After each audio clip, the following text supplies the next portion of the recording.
we're up against a radical leftist movement that murdered my friend a couple of months ago and that would throw many people in the Trump administration in prison, not for doing anything illegal, but for not following the far left's agenda. A political movement in this country that has no animating principle, that has no agenda for the American people. Their sole obsession is to take down Donald Trump and anybody who helped Donald Trump govern. We have to remember that we have a lot more in common than we do not in common, and that the disagreements that animate the Republican Party, while they matter and they're important, I think these debates should happen. They should happen in podcasts, and they should happen in the media. They should happen on the op-ed pages. It's totally reasonable for the people who make up this coalition to argue about what our foreign policy should be, what our specific tax policy should be, what our housing policy should be. I mean, I had a meeting just yesterday that was focused in the West Wing about how do we get housing more affordable for young Americans because of all the things that got completely out of control under the Biden administration.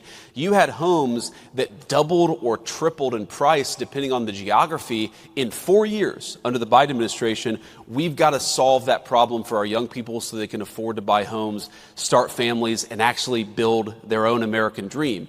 So I think my attitude is let these debates play out. But don't let the debates that we're having internally blind us to the fact that we're up against a radical leftist movement that murdered my friend a couple of months ago and that would throw many people in the Trump administration in prison, not for doing anything illegal, but for not following the far left's agenda.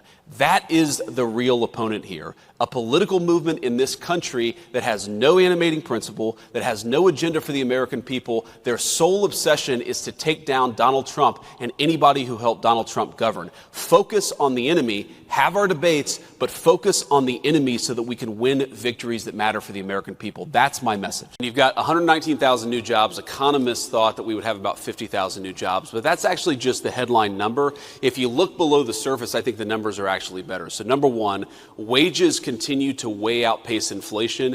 If you go back to the 3 years of the Biden administration, the average American worker actually lost about $3,000 of take-home pay. In the first 10 months of the Trump economy, we've increased take-home pay by about $1,200 adjusting for inflation. So that's a huge, huge thing, and this jobs report confirms that. You have the number of manufacturing hours worked in the economy is actually going up. You see the private sector is really driving this economic growth and is driving the job creation.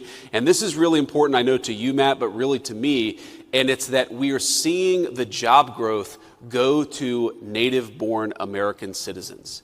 And what happened under the Biden administration is, to the extent there was any job growth at all, if you looked at the data, almost all of the net job creation in the United States under the Biden administration went to the foreign-born. Now, of course, some of those people are legal immigrants to the United States, but that means that a lot of the job creation was actually going to illegal aliens who shouldn't have been in our country. The best thing that you can say about the Trump economy is that American jobs are going to American workers for a change, and that's the thing that I'm proudest about with these numbers. Subscribe to Oneindia and never miss an update. Download the Oneindia app now.